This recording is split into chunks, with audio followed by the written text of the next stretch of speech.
tardes, queridos amigos. Bienvenidos a este su programa Vladimir a la Una.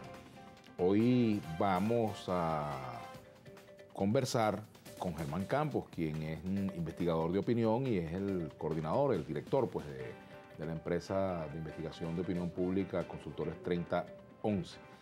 Y le damos la bienvenida. Germán, gracias por venir al programa. Un placer estar aquí. Muchas gracias. Bueno, antes de comenzar la conversación contigo, yo quería sumarme al espíritu del comunicado que ha sido leído en el día de hoy en el noticiero de Globovisión, en el cual pues todos quienes formamos parte de Globovisión nos sumamos pues a esta campaña por la vida, contra la violencia, por la paz y por la defensa pues del derecho fundamental a la vida, que es el primer derecho.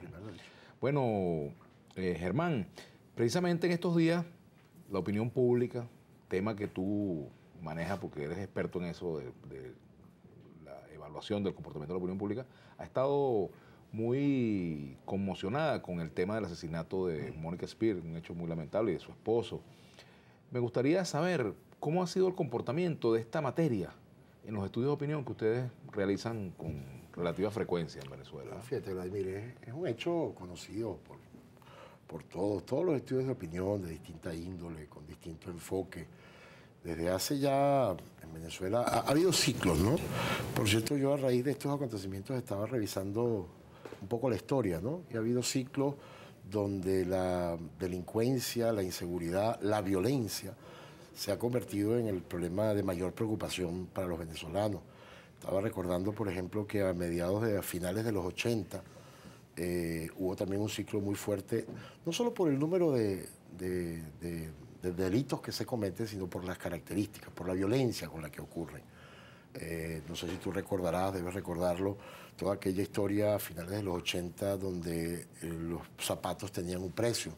Incluso hay reportajes que aparecían de colegas tuyos donde este par de zapatos ya tiene 3 muertos encima. Es decir, había una situación de violencia que ocasionaba que los temas de inseguridad que siempre van a existir en una sociedad ya no solo estuviesen acompañados por el asalto, el robo, el hurto, sino por hacerlo de manera muy violenta. Yo creo que en Venezuela también estamos desde hace algunos años un poco en ese ciclo, donde el tema no es solo la inseguridad, que es alta, la delincuencia, que es alta, sino el cómo se cometen muchos de estos delitos. Eso que le pasó a esta artista venezolana, fíjate, casualmente, yo tengo un hermano que vive en esa zona y hace 1 año y medio, 2 años, él le pasó, afortunadamente no tuvo consecuencias, pero en esa zona desde hace mucho tiempo, el hermano del director del CICPC hace 1 año y medio, en esa misma zona lo habían matado. A mi hermano hace como 1 año y medio también intentaron atravesarle unos obstáculos en la vía y afortunadamente él pudo salir de ahí. Pero en esa zona en particular había operando esta banda y yo espero que el lamentable y por supuesto entristece a todos los venezolanos hecho que ocurrió con esta pareja, despierte la conciencia no solo de quienes tienen que actuar en términos políticos, sino en general de la sociedad, porque la violencia, Vladimir, no es solamente un tema de inseguridad. El hecho que se desarrollen ese tipo de delitos de esa manera expresa un problema de un conjunto de valores, un conjunto de visiones de la vida, un conjunto de valoración sobre la vida que está ocurriendo en algunas ciudades y en algunos países de América Latina. En México, por ejemplo, es terrible. En Guatemala, el tema de las bandas. En Colombia. Entonces, hay una situación estructural en términos de la violencia que, por supuesto, tiene una incidencia terrible en los indicadores de criminalidad, porque ya no se trata de que te atraquen para robarte algo, sino que ya se trata de que la vida forma parte del atraco. Forma parte del botín. Forma parte del botín. Por tener un valor, o por tener un escaso valor para quienes actúan y entran en esta dinámica, por tener tan escaso valor, pues vale casi lo mismo llevarme una cámara fotográfica y al mismo tiempo llevarme la vida de quien tenía la cámara. Y eso es lo que es preocupante. Ahora, Germán, aquí durante mucho tiempo se hablaba de la percepción, de la inseguridad como una percepción. Porque eso es cierto, porque fíjate, hay problemas, no solo en Venezuela, hay problemas, Vladimir, que tienen siempre un nivel de percepción en relación a la gravedad del problema, a la dimensión, a la magnitud, que siempre es mucho mayor que lo que uno podría definir, que siempre es difícil definir, el problema real. Es decir, los índices de criminalidad ahora, es una percepción real, obviamente. por supuesto, porque está montada sobre unos índices que son reales. Pero siempre hay una tendencia en algunos problemas. Te voy a poner los dos ejemplos clásicos, ¿no? El de la inseguridad y el de la educación. En todas las sociedades, más allá de los indicadores objetivos que tú puedas construir con relación a la delincuencia, existe, si esto alcanza valores importantes, entonces comienza a generarse una percepción que siempre es mucho mayor que, por llamarlo de alguna manera, con todo lo complicado que eso puede hacer, que el tamaño real del problema.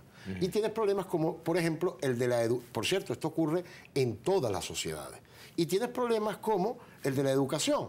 Es decir, la educación, a lo mejor una sociedad en determinado momento tiene gravísimos problemas con su sistema educativo, con sus valores educativos, y sin embargo, normalmente la percepción de la gravedad de ese problema en la sociedad tiende a ser mucho menor que el problema real. Ahora, los organismos de seguridad, por ejemplo, tú que diriges esta firma, pues, Consultores 3011, los organismos de seguridad, el gobierno, las agencias del Estado que tienen responsabilidad en el ámbito de la seguridad, utilizan los mecanismos de medición de opinión pública. No solamente eso, no solamente lo utilizan, sino que se construyen, y ya es no solo percepción, sino que construyen lo que se llaman índices de criminalidad real, es decir, en efecto, caracterización de los delitos.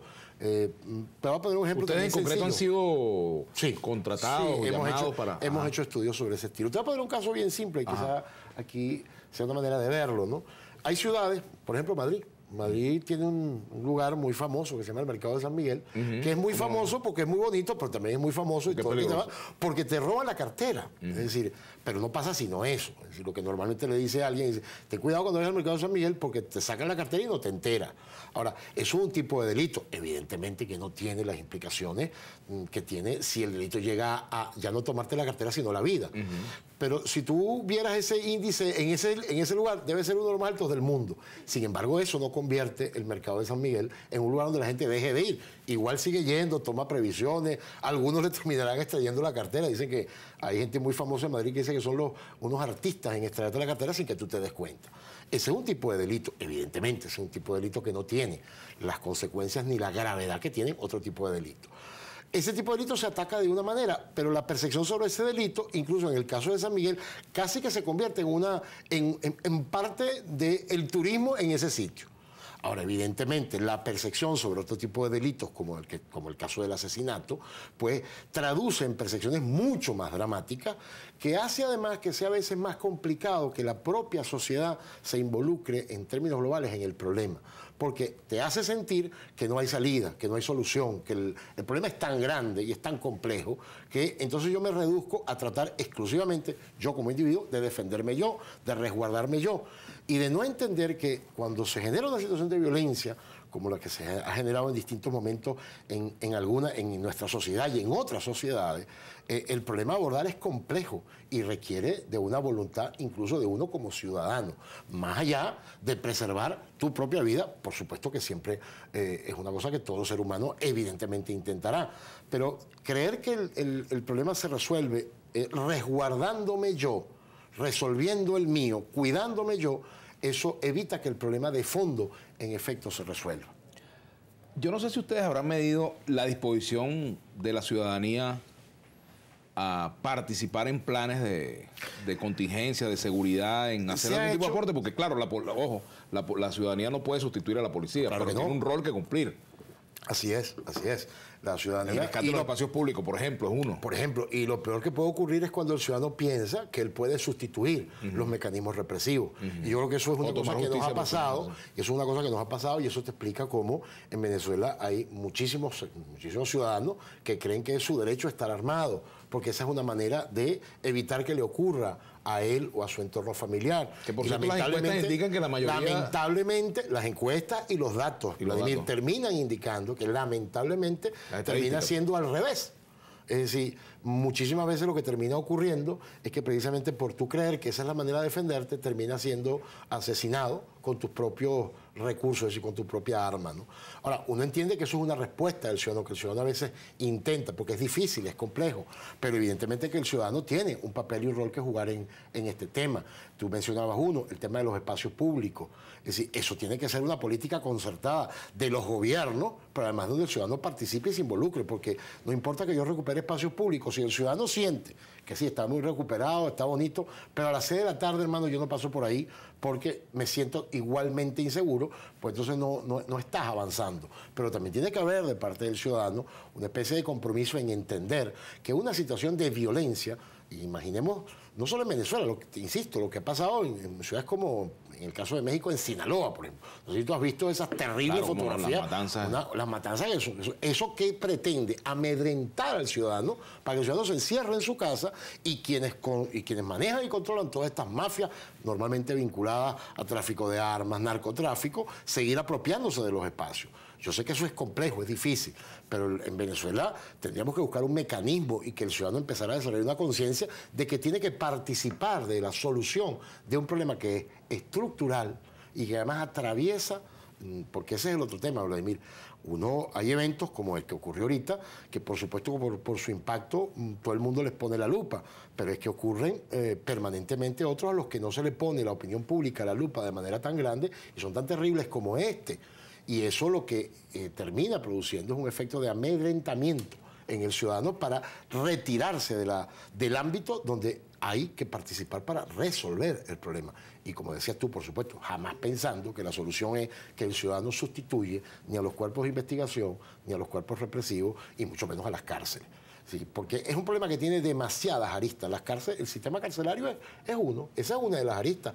Aquí Gómez Grillo, gran criminólogo venezolano, desde los 80 que siempre ha dicho y han demostrado sus datos, que las cárceles eran fundamentalmente depósitos de ciudadanos pobres y universidades para construir delincuentes. Entonces, ese es parte del problema. Probablemente la violencia que se ha generalizado tiene raíces en distintas situaciones en Venezuela y algunas de ellas probablemente muy antiguas, ¿no?